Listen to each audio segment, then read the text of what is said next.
నమస్తే తెలుగు న్యూస్కి స్వాగతం. నేను గోపికృష్ణ. అప్సాన్ రాయేష్ గారు ప్రముఖ రాజకీయ సామాజిక విశ్లేషకులు ఉన్నారు. నమస్కారం రాయేష్ గారు. నమస్కారం. రాజకీయ పార్టీలు ప్రత్యేకంగా ప్రతిపక్ష పార్టీలుగా ఉన్నటువంటి పార్టీలు ఆయా రాష్ట్రాల్లో ఎదురు చూస్తున్నట్టే వాళ్ళకి కాస్త ఊరట కలిగించే వార్తలాగానే అనిపిస్తుంది. జమిలీ ఎన్నికలకి అందుకు సంబంధించిన బిల్లు పార్లమెంట్లో పాస్ కాబోతూ ఉన్నాయి. దాదాపు మెజారిటీ పార్టీలు అనుకూలంగా ఉన్నాయి. రేపో మాపో పార్లమెంటు ఉభయ సభల ముందుకు వచ్చే అవకాశం ఉంది, పాస్ అయ్యే అవకాశం ఉంది. ఇప్పుడు జమిలీ ఎన్నికలకి కేంద్రం గ్రీన్ సిగ్నల్ ఇచ్చేసి ముందుకు వెళ్ళాలంటే రాష్ట్రాల్లో పరిస్థితులు కొన్ని పార్టీలన్నీ దాదాపుగా అంగీకరించే ముందుకెళ్తున్నాయి. ఈవెన్ చంద్రబాబు నాయుడు గారు కూడా కూటమిలోనే ఉన్నారు కాబట్టి ఆయన కూడా చాలా సందర్భాల్లో కొంత అనుకూలంగానే మాట్లాడిన సందర్భాలు ఉన్నాయి. ప్రత్యేకంగా మన ఆంధ్రప్రదేశ్ తెలంగాణలో పరిస్థితులను మాట్లాడుకుంటే జమిలీ ఎన్నికలకు వెళితే పరిస్థితులు ఎలా ఉంటాయి? ఇవాళ ఈ సమావేశాల్లోనే జమిలీ ఎన్నికలకు సంబంధించిన బిల్లు ప్రవేశపెట్టబోతున్నారు అని చెప్పని, ఆ బిల్లు జాయింట్ పార్లమెంటరీ కమిటీ రివ్యూకి పంపబోతున్నారు అని చెప్పని, ఈలోగా కేబినెట్ ఆమోదం పొందబోతున్నట్టుగా మనకి వార్తలు వస్తూ ఉన్నాయి. అంతకుముందు కొంత పునరాలోచనలో పడిన ప్రభుత్వం కూడా హర్యానా, మహారాష్ట్ర ఎన్నికల్లో భారతీయ జనతా పార్టీ నాయకత్వంలోని ఎన్డీఏ కూటమి విజయం సాధించిన తర్వాత, ఎందుకంటే మొన్న జరిగిన పార్లమెంట్ ఎన్నికల్లో ఎన్డీఏ కూటమికి సంఖ్యాబలం పరంగా కొంత సవాలు విసరబడింది. 2014-19లో భారతీయ జనతా పార్టీకి విస్పష్ట మెజార్టీ దక్కిన పూర్వరంగంలో మొన్న జరిగిన ఎన్నికల్లో భారతీయ జనతా పార్టీ ఎన్డీఏ కూటమి పక్షాల మద్దతు మీద ఆధారపడి ప్రభుత్వాన్ని ఏర్పాటు చేయడం జరిగింది. ఇటువంటి పరిస్థితుల్లో ఇప్పుడు జమిలీ ఎన్నికలు లాంటి రాజ్యాంగ సవరణలతో కూడుకున్న బిల్లు ప్రతిపాదించడం ప్రభుత్వానికి క్షేమకరమా కాదా అని చెప్పని కొంత పునరాలోచనలో పడ్డది వాస్తవం. ఇటువంటి పరిస్థితుల్లో ఈ రెండు రాష్ట్రాలు నెగ్గిన తర్వాత రాజకీయపరమైన పునరేకీకరణ తమకు అనుకూలంగా జరగడానికి ఆస్కారం ఉంది అనే ఒక నమ్మకంతో కేంద్ర ప్రభుత్వం సాహసించి ముందుకు వస్తున్నట్టుగానే భావించాలి. ఇప్పుడు ఎందుకంటే ఇప్పుడు చాలా టెక్నికల్ ఇష్యూస్ కూడా ఉన్నాయి దీంట్లో. వాస్తవంగా 2021లో జనాభా లెక్కల సేకరణ జరిగి ఉండాల్సింది, కానీ కరోనా కారణంగా 2021 జనాభా లెక్కల సేకరణ జరగల. మొట్టమొదటగా ఇప్పుడు జనాభా లెక్కల సేకరణ జరగబోతోంది. తర్వాత నియోజకవర్గాల పునర్విభజన కూడా 2026లో షెడ్యూల్ అయ్యింది.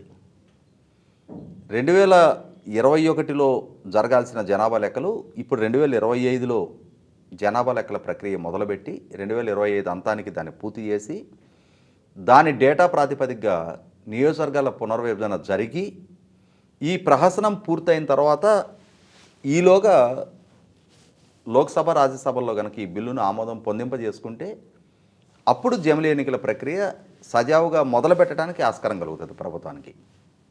అంటే దీంట్లో ఇఫ్స్ బట్స్ చాలా ఉన్నాయి.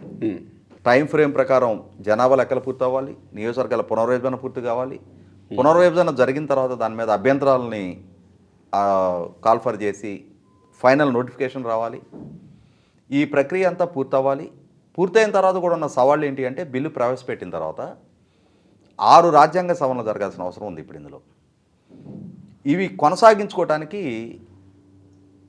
లోక్సభలో 2/3 వంతు మెజార్టీతోటి సభ ఆమోదం పొందాలి.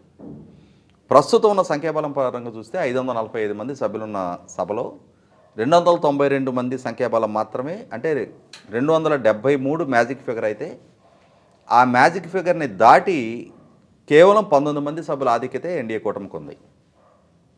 ఇంకో పక్క 234 మంది సభ్యుల సంఖ్యాబలంతో ఇండియా కూటమి ఉంది. అంటే 2014-19 నాటితో పోల్చి చూసినప్పుడు ప్రతిపక్ష ఇండియా కూటమి సంఖ్యాబల పరంగా ప్రభుత్వానికి సవాలు విసరగలిగే స్థాయిలో ఉంది. మరి ఇప్పుడు ఇటువంటి పరిస్థితుల్లో రాజ్యాంగ సవరణ ఆమోదం పొందాలి అని అంటే ఇండియా కూటమి అలాగే ఇంటాక్ట్గా ఉన్నప్పుడు 2/3 వంతు ఆధిక్యత సాధించడం అనేది కష్టతరం. ఇండియా కూటమిలో ఉన్న కొన్ని పార్టీలు కూడా ఎన్డీఏ ప్రభుత్వ ప్రతిపాదనకి అనుకూలంగా నిర్ణయం తీసుకుంటేనే, ఇండియా కూటమి సంఖ్యాబల పరంగా బలహీనపడితేనే సభలో 2/3 వంతు ఆధిక్యత దక్కడానికి ఆస్కారం ఉంది. అంటే దాదాపుగా 360 మంది పైగా సభ్యుల సంఖ్యాబలం కావాలి. ఆల్రెడీ సమర్థిస్తున్నట్టే కనబడుతుంది కదా ప్రస్తుతం అంటే వాతావరణం. ఇక్కడ గమనించుకుంటే పోల్ మేనేజ్మెంటు, ఫ్లోర్ మేనేజ్మెంటు ఇవి మనకి ఎన్నికల్లో కానీ సభ నిర్వహణలో కానీ చాలా కీలకంగా వినే మాటలు. ఎన్నికల సందర్భంగా పోల్ మేనేజ్మెంట్ అంటారు, సభలో బిల్లులు ఆమోదం పొందింపజేసుకోవడానికి ఫ్లోర్ మేనేజ్మెంట్ అంటారు. ఇవాళ ఇండియా కూటమిలో మనం కొంత మార్పును గమనిస్తూ ఉన్నాం. హర్యానా, మహారాష్ట్ర ఎన్నికల ఫలితాలు విడుదలైన తర్వాత కాంగ్రెస్ పార్టీ నుంచి స్ఫూర్తివంతమైన ఫలితాలు దక్కని తర్వాత ఇప్పుడు ఇండియా కూటమి నాయకత్వ మార్పిడి జరగాలి, కాంగ్రెస్ పార్టీ ఏకపక్ష వైఖరికి భిన్నంగా ఇండియా కూటమి నాయకత్వ బాధ్యతలు మమతా బెనర్జీ గారికి అప్పచెప్పాలి అని చెప్పని ఆమె స్వయంగా తన ఆకాంక్ష వెలుబుచ్చిన తర్వాత Samajwadi party, national Congress party, అలాగే శివసేన ఉద్ధవ్ ఠాక్రే వర్గం, ఆర్జేడీ, తర్వాత అంటే ఆర్జేడీలో తండ్రి కొడుకులు ఇరువురు తేజస్వి, లాలూ ప్రసాద్ యాదవ్ వంటి వారు కూడా ఆమె అభిప్రాయాన్ని బలపరుస్తూ మమతా బెనర్జీ గారి నాయకత్వంలో ఇండియా కూటమి కొనసాగాలి అని చెప్పని విజయసాయి రెడ్డి కూడా మొన్న ట్వీట్ చేసినట్టు. విజయసాయి రెడ్డి ఇండియా కూటమిలో లేడు, యాక్చువల్గా లేడు, ట్వీట్ చేశాడు ఆయన. కాబట్టి ఏంటంటే ఇక్కడ ఒక రకమైన అంతర్గత విభేదాలు, నాయకత్వ సంక్షోభ దిశగా ఇండియా కూటమి పయనిస్తున్నట్టుగా అర్థమవుతూ ఉంది.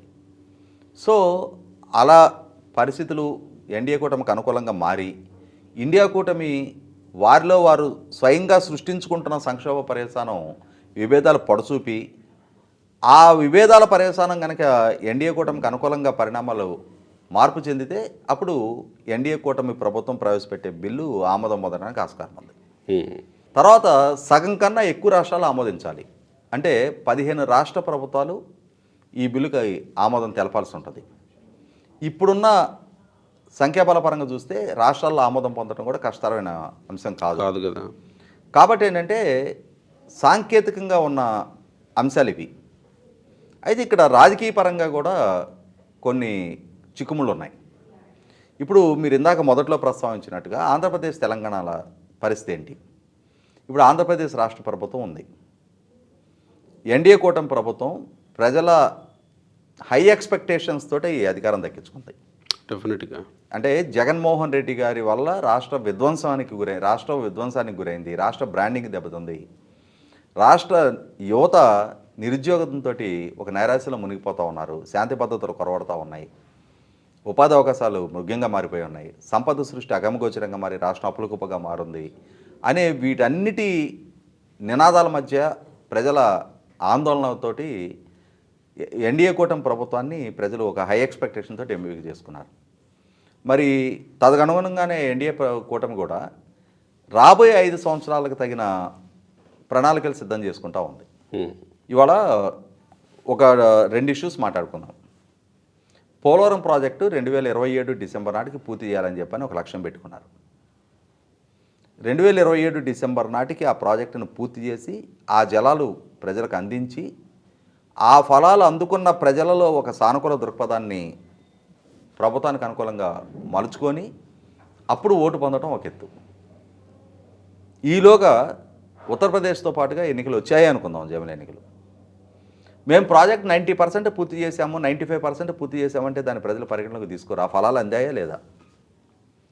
నీకు 5 సంవత్సరాలకి ఇచ్చిన టెన్యూరా 2 ఏళ్లలో 3 ఏళ్లలో ఎన్నికలు జరుగుతున్నాయి అనేది ప్రజల పరిగణలోకి తీసుకోరు. అంటే ప్రతిపక్ష పార్టీ ప్రజలను ఆ విధంగా తనకు అనుకూలంగా మలుచుకునే ప్రయత్నం చేస్తుంది. ప్రభుత్వానికి వ్యతిరేకంగా ప్రచారం చేయడంలో ప్రతిపక్ష పార్టీలకు ఒక అస్త్రం దక్కినట్టు అవుతుంది.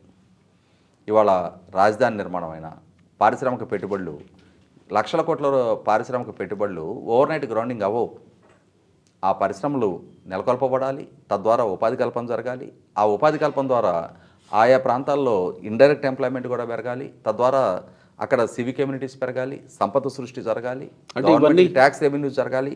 ఇవన్నీ సుసాధ్యం కావాలి అని అంటే అట్లీస్ట్ 5 సంవత్సరాల కాల పరిమితి ఆ ప్రభుత్వం కొనసాగాలి. అంటే ముందస్తుగా ఎన్నికలు వస్తున్నాయి, జమిలీ ఎన్నికలు వస్తున్నాయి దేశంలో అనే అంశాన్ని ప్రజలు అర్థం చేసుకోలేరా? అంటే ఇక్కడ ఏమవుద్దంటే ఆకలితో ఉన్న ప్రజలకి పచ్చడి మెతుకులైనా సరే ఇమ్మీడియట్గా పెట్టావా లేదనేది ఇంపార్టెంట్. నేను అన్ని దినుసులు పోగు చేస్తున్నా, మీకు ఇప్పుడే కోడిని కోసాను, వేటను కోసాను, పలావ్ వండి పెడతాను, 2 గంటలు ఆగండి అని అంటే ఈలోపు శోషకొచ్చి పడిపోతారు. ఈలోపు ఇంకొకటి గంజినీళ్ళు పోసినా సరే ఆ గంజినీళ్ళే అమృతంగా భావించే ఆస్కారం ఉంది. ఇవాళ ఒక నైరాశ్యంలో మునిగిపోయి ఉన్న యువత ప్రభుత్వ సంకల్పాన్ని, వాళ్ళ చిత్తశుద్ధిని శంకించడం కన్నా ముందు ప్రత్యర్థులు విసిరే ప్రచారాస్త్రంలో పడిపోవడానికి ఎక్కువ ఆస్కారం ఉంది. అదే జరుగుతోంది మనకి ప్రతి సందర్భంలో కూడా. దీర్ఘకాలిక వ్యూహాలు రచించుకొని ఆ దీర్ఘకాలిక వ్యూహాలకు అనుగుణంగా పనితీరు కనపరుస్తున్నా కూడా ఇమ్మీడియట్గా మాకేం దక్కుతుందనే ఆలోచనలోనే ప్రజలు ఉండిపోతూ ఉన్నారు. ఇటువంటి పరిస్థితుల్లో ఏ ప్రభుత్వానికైనా తను డిఫైన్ చేసుకున్న మోడల్ ఆఫ్ డెవలప్మెంట్ దాన్ని ఎగ్జిక్యూట్ చేయడానికి డెఫినెట్గా టైం పడుతుంది. ఇటువంటి పరిస్థితుల్లో రాజకీయంగా ఇప్పుడున్న ప్రభుత్వాలకి, ఇప్పుడు కొత్తగా ఎన్నికైన ప్రభుత్వాలకి కాలపరిమితి సరిపోదు. 2-2.5 సంవత్సరాలు ఎలక్షన్లో ముంచుకొచ్చేస్తే వాళ్ళు నిర్దేశించుకున్న లక్ష్యాన్ని చేరుకోలేకపోతారు. అది రాజకీయంగా ప్రతికూలించే అంశం. ఇది ఒక రాష్ట్ర ప్రభుత్వానికే కాదు, కేంద్ర ప్రభుత్వానికి కూడా వర్తించే అంశమే. అవును కదా. అందుకనే నా ఉద్దేశం అయితే ఏంటంటే, ఎలా అయితే పార్లమెంటు ద్వారా 2024 ఎన్నికలకి ముందుగానే మహిళా బిల్లు ఆమోదం పొందినా కూడా దాని అమలు డేటు 2029 ఎన్నికల నుంచి నిర్దేశించుకున్నారు. అలాగే జమిలీ ఎన్నికలకు సంబంధించి ఒకవేళ పార్లమెంటు ద్వారా ఫ్లోర్ మేనేజ్మెంట్ తోటి ఆ బిల్లు ఆమోదం అనేది సుసాధ్యం చేసుకోగలిగినా కూడా దాని అమలు అనేది ఇప్పుడు వైసీపీ పార్టీయో జగన్మోహన్ రెడ్డి గారో ప్రచారం చేస్తున్నట్టుగా ఉత్తరప్రదేశ్ అసెంబ్లీ ఎన్నికలతో పాటుగా సాధ్యం కాకపోవచ్చేమోనని నేను అనుకుంటున్నాను. 27లో యాజ్ పర్ షెడ్యూల్ 29 ఎన్నికల నాటి నుంచి దాన్ని వర్తింపజేయడానికి ఆస్కారం ఉందేమోనని నా ఆలోచన. ఎందుకంటే ఇవాళ దేశవ్యాప్తంగా పార్లమెంట్ ఎన్నికలు కూడా యాజ్ పర్ షెడ్యూల్ అంతే జరుగుతాయి. ఎందుకంటే ఇప్పుడు లోక్సభకి కూడా మొన్న జరిగిన ఎన్నికలే ఒక సవాలు విసిరినాయి. మొన్న జరిగిన ఎన్నికల్లోనే 2014, 19 2 అధికార బాధ్యతలు నిర్వహించిన ఎన్డీఏ కూటమి 2024 ఎన్నికల దగ్గరకు వచ్చేటప్పటికి పూర్తి స్థాయి మెజార్టీ భారతీయ జనతా పార్టీ అందుకోలేకపోయింది. ఇటువంటి పరిస్థితుల్లో రేపు ఎన్నికల నాటికి 4వ టెన్యూర్ ఎన్నికలను ఎదుర్కోవటం అవుతుంది. అవును. అటువంటి పరిస్థితుల్లో ప్రతిపక్షాలు బలం పుంజుకోవడానికి కొంత ఆస్కారం ఉంటుంది.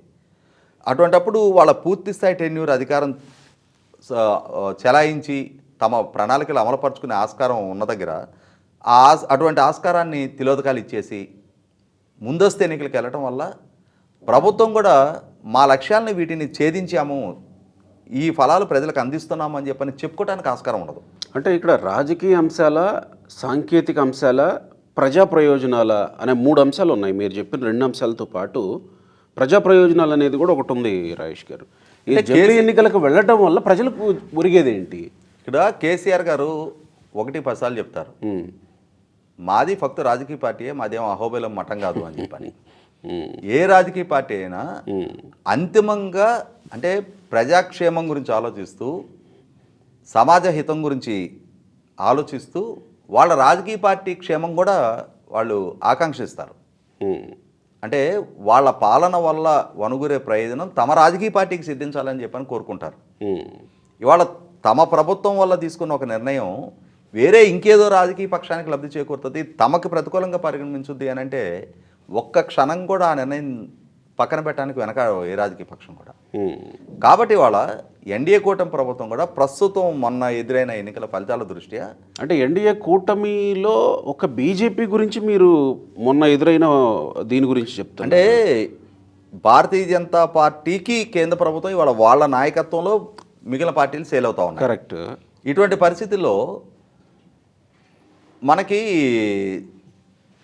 అతి పెద్ద పార్టీగా ఇవాళ ఎన్డీఏ కూటమికి నాయకత్వం వహిస్తున్న పార్టీగా వాళ్ళు బలంగా ఉంటే వాళ్ళ చుట్టూ ఉన్న మిగిలిన రాజకీయ పక్షాలు కలిసి అధికారాన్ని ఏర్పరచగలుగుతాయి. కానీ వాళ్ళు బలహీనపడి మిగిలిన పక్షాల వరకు బలంగా ఉన్నా కూడా ఏం సాధ్యం కావు.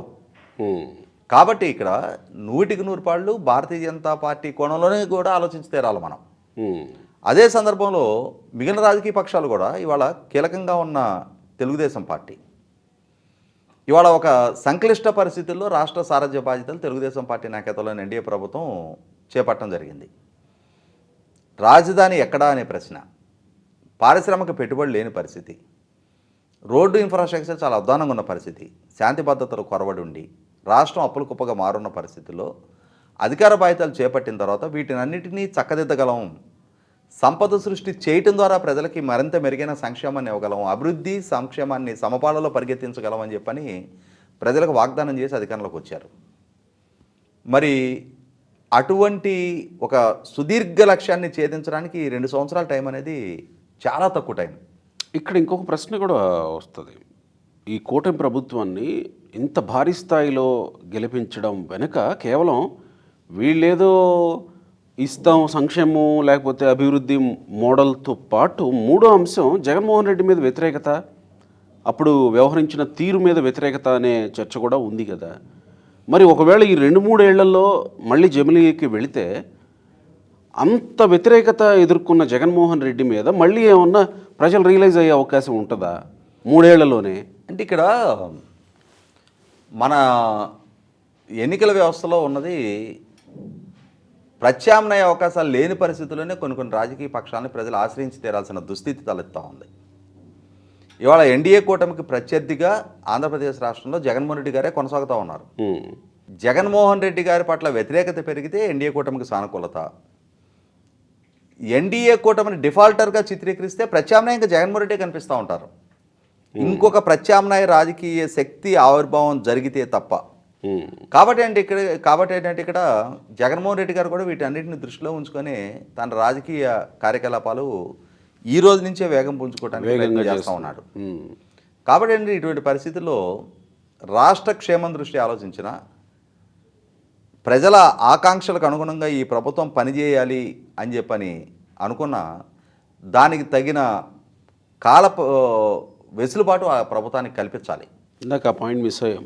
ప్రజా ప్రయోజనాలు ఏంటి అనే దాని మీద మాట్లాడితే మూడో పాయింట్ ప్రజాపయోగం ఏంటి? దీనివల్ల అనవసరంగా మళ్ళీ పార్టీలన్నీ ఎలక్షన్ మోడ్లోకి వెళ్ళిపోతాయి. ప్రస్తుతం గవర్నమెంట్లో ఉన్న పార్టీలు కూడా ఎలక్షన్ మోడ్లోకి వెళ్ళిపోతాయి. ఇక్కడ ఒకటి ప్రజాభిప్రాయం అనే దాంట్లో కూడా నాకు కొంత డిఫరెన్స్ ఆఫ్ ఒపీనియన్ ఉంది. ఎందుకనంటే అసెంబ్లీ ఎన్నికలు ఆంధ్రప్రదేశ్ రాష్ట్రంలో వచ్చేటప్పటికి 1989 నుంచి ఎప్పుడో 1-2 సందర్భాల్లో తప్ప అసెంబ్లీ పార్లమెంట్ ఎన్నికలు కలిపి జరుగుతున్నాయి. అయితే ఇప్పుడు ఆంధ్రప్రదేశ్ రాష్ట్రంలో రాజకీయ పరిస్థితులు ఒకటి, మిగిలిన రాష్ట్రాల్లో కూడా చూద్దాం మనం. తెలంగాణలో 2018 టీఆర్ఎస్ పార్టీ 119 స్థానాలున్న సభలో 88 స్థానాలతో అధికారం దక్కించుకుంది. ఆ ఎన్నికలో భారతీయ జనతా పార్టీ ఒకే ఒక అసెంబ్లీ స్థానం దక్కించుకుంది. కానీ అదే పార్లమెంట్ ఎన్నికల దగ్గరికి వచ్చేటప్పటికి అదే భారతీయ జనతా పార్టీ 4 పార్లమెంట్ స్థానాలు దక్కించుకోగలిగింది. తర్వాత 2019 ఎన్నికలకి కొద్ది రోజుల ముందుగా, పార్లమెంట్ ఎన్నికలకు కొద్ది రోజుల ముందుగా మధ్యప్రదేశ్, ఛత్తీస్గఢ్, రాజస్థాన్ 3 రాష్ట్రాలు కాంగ్రెస్ పార్టీ కైవసం చేసుకుంది. కానీ ఆ తర్వాత కొద్ది మాసాలుగా జరిగిన పార్లమెంట్ ఎన్నికల్లో ఈ 3 రాష్ట్రాల్లో కూడా పార్లమెంటు స్థానాలు భారతీయ జనతా పార్టీ చాలా గణనీయమైన సంఖ్యలో దక్కించుకోవడం జరిగింది. కర్ణాటకలో కూడా అదే పరిస్థితి చూసాం మనం. కర్ణాటకలో అధికారం కాంగ్రెస్ పార్టీకి దక్కితే పార్లమెంటు స్థానాలు భారతీయ జనతా పార్టీకి దక్కడం జరిగింది. తర్వాత మొన్న జరిగిన తెలంగాణ ఎన్నికల్లో కూడా భారతీయ జనతా పార్టీకి 8 అసెంబ్లీ స్థానాలు దక్కాయి, బీఆర్ఎస్ పార్టీకి 39 అసెంబ్లీ స్థానాలు దక్కినాయి. కానీ పార్లమెంటు దగ్గరికి వచ్చేప్పటికి బీఆర్ఎస్ పార్టీకి ఒక్కడు కూడా దక్కలేదు. భారతీయ జనతా పార్టీకి 8 అసెంబ్లీ స్థానంలో 8 పార్లమెంటు స్థానాలు దక్కాయి. అంటే ఇక్కడ ఏమర్థమవుతుంది, ప్రజలు రాష్ట్ర ప్రభుత్వాలను ఎంపిక చేసుకునేటప్పుడు ఒక విధమైన ఆలోచన సరళతోటి, జాతీయ స్థాయి ప్రభుత్వాన్ని ఎంపిక చేసుకునేటప్పుడు మరి కొంత భిన్నత్వాన్ని ప్రదర్శించి వేరే రకమైన అభిప్రాయాన్ని వ్యక్తం చేస్తూ ఉన్నారు. ఢిల్లీలో కూడా అదే రిపీట్ అయింది, బీహార్లో కూడా అదే రిపీట్ అయింది. అంటే ఇక్కడ కేంద్ర ప్రభుత్వాన్ని ఎంపిక చేసుకోవాల్సి వచ్చేటప్పటికి రాష్ట్రాల్లో భారతీయ జనతా పార్టీకి వ్యతిరేక నిర్ణయం తీసుకున్నా కూడా జాతీయ స్థాయిలో భారతీయ జనతా పార్టీకి అనుకూలమైన నిర్ణయం తీసుకున్నది గత దశాబ్దం కాలంగా మనం చూస్తూ వస్తున్నాం. ఇటువంటి పరిస్థితిలో రేపు దేశవ్యాప్తంగా రాష్ట్రాలకి పార్లమెంట్కి ఒకే దఫా ఎన్నికలు నిర్వహిస్తే ఏదో ఒక అభిప్రాయం రెండో దాన్ని ఓవర్లాప్ చేస్తుంది ఖచ్చితంగా. రాష్ట్ర ప్రభుత్వానికి అనుకూలంగా సానుకూల నిర్ణయం కనుక వ్యక్తమైతే, ఇక్కడ రాష్ట్ర ప్రభుత్వంలో భారతీయ జనతా పార్టీకి భిన్నమైన ప్రభుత్వాన్ని ఎంపిక చేసుకోవాలనే అభిప్రాయం కనుక వ్యక్తమైతే, ఆ అభిప్రాయం పార్లమెంటు ఓటు ఈవీఎం నొక్కే సందర్భంలో కూడా వ్యక్తమవుతుంది. అసెంబ్లీకి ఒక ఓటు, పార్లమెంటుకి ఒక ఓటు ఒకే దఫా వేయటం అనేది కష్టం అవుద్ది. రెండు వేరువేరు సందర్భాల్లో ఎన్నికలు జరిగినప్పుడు భిన్నమైన తీర్పులు ఇస్తున్న ప్రాంతాల్లో కూడా ఒకే దఫా కనుక ఎన్నికలు జరిగితే ఐదర్ రాష్ట్రంలో సానుకూలత కేంద్ర ప్రభుత్వం మీద కూడా పట్టడానికి ఆస్కారం ఉంది, లేదు కేంద్ర ప్రభుత్వంలో ఉన్న సానుకూలత రాష్ట్రంలో ఎన్నికను కూడా ప్రభావితం చేయడానికి ఆస్కారం ఉంటుంది. అంటే ప్రజల వివేకాన్ని, వాళ్ళకున్న విచక్షణని ఓవర్లాప్ చేయడానికి ఆస్కారం ఉంటుంది. ప్రజలకి పంచాయతీ సర్పంచ్ని ఎవరిని ఎన్నుకోవాలి, ఎంపీపీగా ఎవరిని ఎన్నుకోవాలి, ఎమ్మెల్యేగా ఎవరిని ఎన్నుకోవాలి, ఎంపీగా ఎవరిని ఎన్నుకోవాలి అనేది కొంత విచక్షణ ప్రజలకు ఉంది. అవును కదా. ఇవాళ ఎమ్మెల్యే ఎంపీ ఒకే సందర్భంలో నిర్వహిస్తున్న నేపథ్యంలో మనం ఇంతకుముందు ప్రస్తావించుకున్నట్టు ఢిల్లీ, బీహార్, రాజస్థాన్, మధ్యప్రదేశ్, ఛత్తీస్గఢ్, కర్ణాటక, తెలంగాణ ఇక్కడ రాష్ట్ర ప్రభుత్వాలను ఎంపిక చేసుకునేటప్పుడు ఇచ్చిన తీర్పు, పార్లమెంటు సభ్యులను ఎంపిక చేసుకునేటప్పుడు ఇచ్చిన భిన్నమైన తీర్పులు రావడానికి ఆస్కారం ఉండదు. కాబట్టి ప్రజల ప్రాధాన్యతల్ని ఈ ఎన్నికలు వాళ్ళ ఎమోషన్స్ని ఏదో ఒక ఎజెండా హైలైట్ చేసేస్తుంది, ఎక్స్ప్లైట్ చేసుకుంటుంది. సో ఇప్పుడు ఆంధ్ర తెలంగాణలో చూసినప్పుడు అంటే తెలంగాణ అన్న ముందస్తుగా వస్తున్నాయి కానీ ఆంధ్రతో ప్రత్యేకంగా ఆంధ్రప్రదేశ్ ఎలక్షన్స్ తీసుకున్నప్పుడు ప్రస్తుత ఎగ్జిస్టింగ్ అధికార పార్టీలకి కొంత ఇబ్బంది ఉండొచ్చు అని అంటారా? అంటే నా ఉద్దేశం అయితే అది ఒక ఆంధ్రప్రదేశ్ అనే కాదు. ఇప్పుడు తెలంగాణలో రేవంత్ రెడ్డి గారి ప్రభుత్వం ఉంది. 2023 నవంబరు ఎన్నికలు జరిగాయి. డిసెంబర్ 7వ తారీఖు ప్రభుత్వం పదవి బాధ్యతలు చేపట్టింది. మళ్ళీ తిరిగి 2028లో ఎన్నికలని ఎదుర్కోవటం కోసం వాళ్ళొక 5 సంవత్సరాల ప్రణాళికను రచించుకుంటారు. ఇవాళ 4th సిటీ అని చెప్పని ఒకటి కాన్సెప్ట్లైజ్ చేసుకుంటూ ఉన్నారు. అక్కడ సంస్థలకు గ్రౌండింగ్ అయ్యి అక్కడ ఒక అభివృద్ధిని ప్రజలకి పరిచయం చేసి మా వల్ల జరిగిన అభివృద్ధి ఇది, మేము ఈ సంక్షేమాన్ని అందించాము అని చెప్పని మళ్ళీ తిరిగి ప్రజల వద్దకు వెళ్ళాలని చెప్పని ఏ ప్రభుత్వం అనుకుంటుంది. ఒక పక్క సంక్షేమాన్ని అందిస్తూ అభివృద్ధి ప్రణాళికలు రచిస్తూ ఉన్నప్పుడే ప్రతిపక్షం వీళ్ళు ఏం చేయటం లేదంటున్నారు. అటువంటిది అవి ఇంకా ప్రాపర్గా ఎగ్జిక్యూట్ అవ్వకముందే ఎన్నికల ముంచుకొచ్చేస్తే ప్రతిపక్షం ఎంత ఫ్లేరప్ చేయడానికి ఆస్కారం ఉంటుంది, ప్రభుత్వాన్ని అసమర్థులుగా చిత్రీకరించడానికి ఎంత ఆస్కారం ఉంటుంది. కాబట్టి 100కి 100 పాళ్ళు ప్రజలకి 5 సంవత్సరాల కాల పరిమితి కోసం ఎంపిక చేసుకున్న ప్రభుత్వాలకి ఆ 5 సంవత్సరాలు సర్వీస్ చేసే అవకాశం కల్పించిన తర్వాత ఎన్నికలకు వెళ్తేనే బెస్ట్. ఇప్పుడు ఈ మధ్యలో ఎన్నికలు వచ్చే బీహార్ లాంటి, యూపీ లాంటి రాష్ట్రాలు ఉన్నాయి. యూపీ ఉంది, బీహార్ ఉంది, మధ్యలో ఎన్నికలు ముంచుకొచ్చే రాష్ట్రాలు ఉన్నాయి. వాటి విషయంలో ఏ విధమైన నిర్ణయాలు చేస్తారనేది చూసి ఒకేసారి 2029లో ఎలా అయితే మహిళా బిల్లు 2029 నుంచి అమల్లోకి రావడానికి అనుగుణమైన నిర్ణయం తీసుకున్నారో, పార్లమెంటు ద్వారా బిల్లు ఆమోదం పొందినా కూడా, ఇప్పుడు జమిలీ ఎన్నికల బిల్లు ఆమోదం పొందినా కూడా 2029 వరకు ఈ ప్రభుత్వాలకి వాళ్ళు అనుకున్న ప్రణాళికలు ప్రజలకి వాటిని ప్రాపర్గా ఎగ్జిక్యూట్ చేసి ఆ ఫలాలు ప్రజలకు అందిన తర్వాత ఎన్నికలకి ఏ రాజకీయ పక్షమైనా సమాయత్తం అయితే అప్పుడు ఆయా రాజకీయ పక్షాలకి ఈక్వల్ లెవెల్ ప్లేయింగ్ ఫీల్డ్ అందించినట్టు అవుద్ది. లేదు అని అంటే ప్రతిపక్షానికి అడిషనల్ అడ్వాంటేజ్ ఇచ్చినట్టు అవుద్ది, అధికార పక్షాలకి కొంత సందిగ్ధ స్థితిలోనే ఉంచినట్టు అవుద్ది. Right sir, thank you.